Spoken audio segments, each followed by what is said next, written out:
Om Shanti.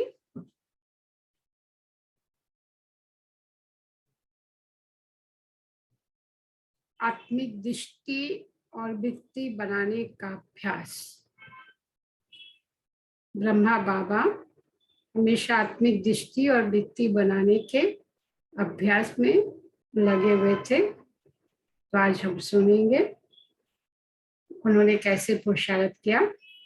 1 number point, बाबा को प्रथम दिन से ही आत्मिक दृष्टि व वृत्ति की धुन लग गई थी। ये सुंदर तपस्या बाबा ने लिखकर प्रारंभ की। कोई भी जब उनके सामने आता था तो वो उसे आत्मिक भाव से ही दृष्टि देते थे। इस अभ्यास से छोटे बड़े गरीब अमीर जाति पाति का भेद मिट गया और सभी को यही आभास होने लगा कि बाबा मेरा है। तो हम ब्रह्मा वत्सों को भी आत्मिक दृष्टि वृत्ति के अभ्यास द्वारा लौकिक व व्यक्त भाव से ऊपर उठकर समभाव धारण करना है। दूसरा है गायन है कि दृष्टि से ही सृष्टि बनती, मतलब जैसी दृष्टि होती वैसी सृष्टि बनती। पहला पाठ है भाई भाई की दृष्टि से देखो। दृष्टि बदलने से सब बातें स्वतः बदल जाती है। जब आत्मा को देखेंगे तो ये सृष्टि स्वतः पुरानी देखने में आएगी। बाबा ने बोला जब आत्मिक स्थिति हमारी पावरफुल हो जाएगी तो ये पुरानी दुनिया दिखाई देगी। दृष्टि बदलने से स्थिति और परिस्थिति बदल जाएगी, गुण और कर्म भी बदल जाएंगे। इसलिए आत्मिक दृष्टि वृत्ति नेचुरल बनाने का प्रैक्टिस करो। 3, आपस में बातचीत करते समय शरीर में होते हुए आत्मा को देखने की ये पहली पाठ जीवन में लाने से बाकी सब धारणाएं स्वतः आ जाएगी। बाबा ने बोला जो फर्स्ट लेसन है आत्मिक स्थिति, आत्मा समझना, बाबा ने उसको अगर धारण करेंगे तो बाकी सारी धारणाएं अपने आप आ जाएगी। आत्मिक स्थिति में रहना अर्थात जीरो स्थिति में स्थित होना, जिसमें कोई भी पिछले संस्कार नहीं रहते। जब हम आत्मिक स्थिति में रहेंगे तो पिछला जो भी संस्कार है वो हमारे खत्म हो जाएंगे।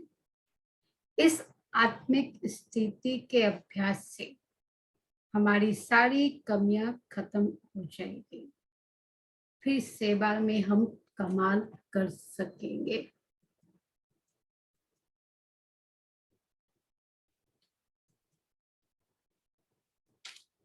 चार, आत्मिक दृष्टि वृत्ति बनाने के लिए चित्र के अंदर जो चैतन्य है उसे देखो। बाबा क्या कह रहे हैं कि आत्मिक दृष्टि वृत्ति बनाने के लिए हमें जो दिखाई दे रहा है चित्र, उसके अंदर जो विचित्र आत्मा है उसको देखने की प्रैक्टिस करनी है। और उस चित्र के जो चरित्र है उन चरित्रों को देखो, मतलब उस आत्मा का जो चरित्र है उस चरित्र को देखना है। चैतन्य और चरित्र को देखेंगे तो चित्र अर्थात देख के भान से दूर हो जाएंगे। इससे मुक्त पुरुषार्थ से हमारे पुराने संस्कार, पुरानी बातें समाप्त हो जाएंगे। 5 नंबर, इस स्थूल जिस्म को देखते हुए दृष्टि रूप की तरफ जाए, जिस्म देखते भी दिखाई ना दे। यह है आत्मिक अर्थात रूहानी दृष्टि और वृत्ति का अभ्यास। इस अभ्यास से दृष्टि पवित्र अर्थात शुद्ध होती जाती है, क्योंकि पहले दृष्टि से देखती है, फिर वो वृत्ति बनती है। बाबा क्या बोल रहे हैं, पहले हम लोग जो भी चीज इस दृष्टि से देखते हैं, फिर वही हमारा वृत्ति बन जाता है। रूहानी दृष्टि अर्थात अपने को, औरों को रूप देखना। इस अभ्यास से ब्रह्मा बाप ने जिस्मानी लौकिक चीजों को अलौकिक रूप में परिवर्तन किया, तो फॉलो फादर करना है। 6 नंबर, जैसे पावर हाउस के साथ कनेक्शन जोड़ने के लिए तार को तार के साथ जोड़ते, बाबा क्या करें, पावर हाउस के साथ कनेक्शन जब जोड़ना पड़ता है, तो पावर हाउस के साथ जब जोड़ते तो तार के साथ तार का कनेक्शन जोड़ते, तार के ऊपर की रबड़ उतार देते। ऐसे परम पिता परमात्मा के साथ कनेक्शन जोड़ने के लिए इस देह रूपी रबड़ को उतारना है, अर्थात अपने को आत्मा समझ इस शरीर के भान से अलग रहना और औरों को भी शरीर के भान से अलग बनाने की सेवा करनी है। खुद को भी ये प्रैक्टिस करनी है और दूसरों को भी करानी है। जब मर्जीबागन बन गए तो पिछली जीवन के दृष्टि वृत्ति समाप्त कर, हम सब क्या है, हमारा ये नया जन्म है, हम मर्जीबा बन गए, तो इसलिए जब हम नया जन्म लेते तो क्या होता है, पिछले जन्म का सब कुछ भूल जाते हैं। तो ऐसे ही बाबा भी बोल रहे, ये हमारा मर्जीबा जन्म है, इसलिए पिछले जीवन की दृष्टि वृत्ति हमें समाप्त कर मैं आत्मा अशरीरी हूँ, ये अभ्यास करना है। 7 नंबर, जहां भी देखो जिसे भी देखो वह आत्मिक स्वरूप दिखाई दे।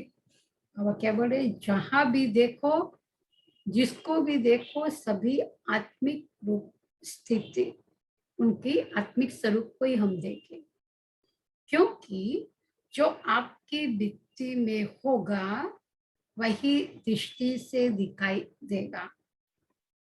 यदि वृत्ति दे अभिमान की है, चंचल है, तो दूसरों की दृष्टि वृत्ति भी चंचल होगी। वह क्या करे कि अगर हमारी वृत्ति दे अभिमान की है, चंचल है, तो हमें दूसरों की भी दृष्टि वृत्ति में चंचलता दिखाई देगी, यथार्थ साक्षात्कार नहीं कर सकेंगे। इसलिए अभ्यास करो कि मैं दे नहीं देही हूं, तो दृष्टि बदल जाएगी। आत्मिक दृष्टि, दिव्य दृष्टि, अलौकिक दृष्टि बनाओ, तो दृष्टि और वृत्ति बदलने से ये नयन जादू की डब्बी बन साक्षात्कार कराने के साधन बन जाएंगे। 8 नंबर, जब आत्मिक दृष्टि वृत्ति बनाने के अभ्यास द्वारा अपना आत्मिक स्वरूप स्पष्ट और बहुत समय से स्मृति में रहेगा, तब अपना भविष्य वर्षा अथवा अपना भविष्य के संस्कार स्वरूप में सामने आएंगे। जैसे साकार रूप में इसी अभ्यास के कारण सतयुगी संस्कार स्पष्ट स्मृति में रहते थे। ब्रह्मा बाबा का यह अभ्यास था, इसलिए उनको सतयुगी संस्कार जो है स्पष्ट स्मृति में रहता था। ऐसे भविष्य के संस्कार स्पष्ट स्मृति में रहने चाहिए, परंतु ये तब होगा जब अपनी आत्मिक का स्वरूप स्पष्ट दिखाई दे, अर्थात अनुभव में लाए। 9 नंबर,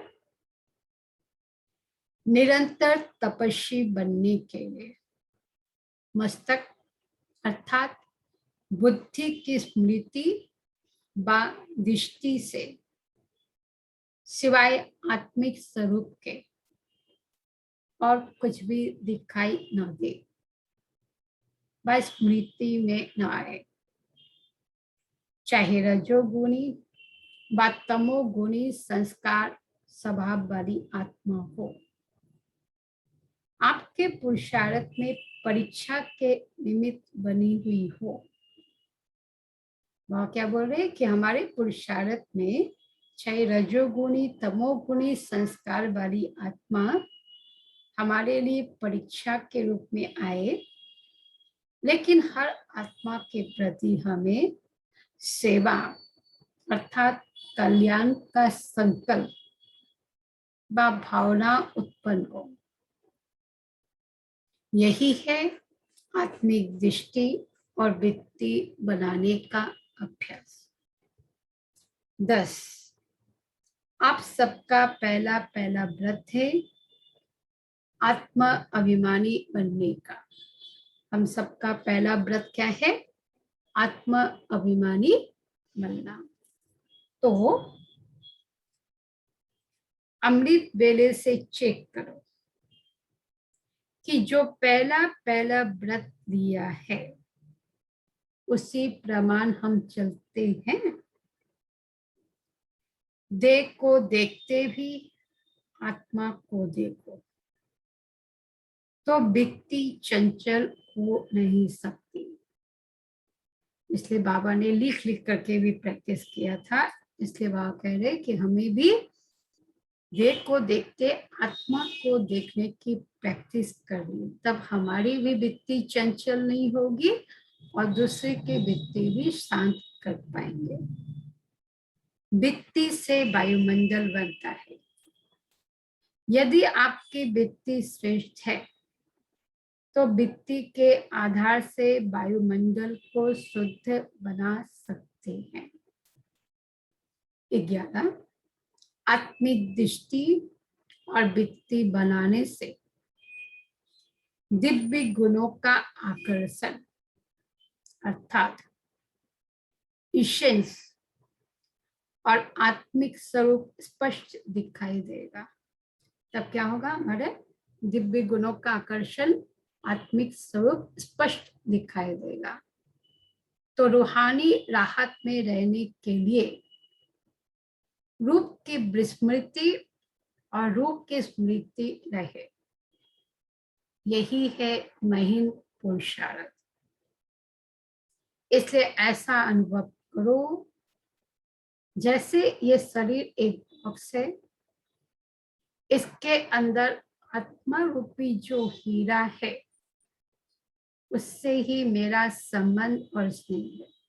खुद के भी शरीर में हम ये कोशिश करें कि ये शरीर मेरा बॉक्स है और इसके अंदर जो मैं आत्मा हूँ उसके साथ मेरा संबंध है, स्नेह है। किसी और को भी हम देखते हैं तो यही प्रैक्टिस हमें करना है। 12 नंबर, जैसे ब्रह्मा कुमार ब्रह्मा कुमारी कहने से ब्रह्मा बाप ब्रह्मा कुमार पने का स्वरूप स्मृति में रहता है। ऐसे शिववंशी होने के नाते अपना आत्मिक स्वरूप अर्थात निराकारी स्वरूप स्मृति में रहे। स्वयं को निराकार आत्मा समझकर आत्माओं से बात करो। मस्तक के बीच चमकता हुआ सितारा दिखाई दे। जब ये पहला पाठ कंप्लीट हो तब हम बाप समान सर्वात्माओं को साक्षात्कार कराने के निमित्त बन सकेंगे। 13 नंबर पॉइंट, एक ग्रस्त स्थिति के तक पर स्थित रहने के लिए अकाल तख्त नसीम बनो। अपने इस भ्रुकुटी के तट पर अकाल मूर्त पर स्थित हो जाओ। तो एक रस स्थिति के तट पर और बाप दादा के दिल तक पर तब विराजमान हो सकेंगे। ये अकाल तक थी, अचल, अडोल और एक रस स्थिति का तत्व है। इस पर विराजमान रहेंगे तो बाप समान निराकारी निर्विकारी स्टेज स्वतः बन जाएंगे। 14, किसी के साथ भी संपर्क में आते, बातचीत करते, मस्तक के बीच मणि को देखो। मस्तक की मणि के बजाय शरीर रूपी सांप को नहीं देखो। सदा ये स्लोगन याद रखो, बस स्मृति में रखो कि देख को देखना अर्थात बुरा देखना। देहधारी के प्रति सोचना व संकल्प करना ये बुरा है। बुरा ना देखो, बुरा ना सोचो तो आत्मिक दृष्टि वृत्ति स्वतः बन जाएगी। बावड़े देह को देखना मतलब ही बुरा देखना है। तो इसलिए जैसे कहते हैं ना, बुरा ना देखो, बुरा ना सोचो, बुरा ना बोलो, बुरा ना करो। ये बाबा स्पष्ट कर रहे कि हम जब किसी को शरीर के रूप में देखते मतलब ही हम बुरा देखते सुनते हैं। 15 नंबर पॉइंट, सदा शरीर को देखते रूह अर्थात आत्मा को देखने का पाठ पक्का करो। रूह को देखो और रूह के मालिक के साथ रूह ज्ञान करो। मतलब आत्मा को देखो, रूह को देखो, रूह का जो मालिक है बाबा भगवान, उसके साथ रूह ज्ञान करो तो रूहानी गुलाब बन जाएंगे। तब हम लोग सभी रूहानी गुलाब बन जाएंगे। कभी अपने को बाप के नूरे रतन आत्मा अर्थात नैनों में समाया हुआ श्रेष्ठ बिंदु महसूस करो। कभी अपने को मस्तक पर चमकने वाली मस्तक मणि चमकता हुआ सितारा महसूस करो। ये महसूसता ही बाप समान बनाते हैं। बाबा ने यही बोला कि बार बार मस्तक के बीच चमकता हुआ सितारा महसूस करना। मैं श्रेष्ठ बिंदु आत्मा हूँ, भगवान के नयनों के नूर हूँ, भगवान के नयनों में समाई हुई हूँ। इस तरह से हमें अपने आप को महसूस करना है और इससे देही दृष्टि वृत्ति समाप्त हो जाएगी। तो ऐसी प्रैक्टिस हम सभी करेंगे। जैसे ब्रह्मा बाप करके संपूर्ण बन गए आत्मिक स्थिति का प्रैक्टिस करके, तो हम सभी भाई बहन भी वही प्रैक्टिस करके अपने आप को संपूर्ण फरिश्ता बनाएंगे। अच्छा, ओम शांति। ओम शांति, ओम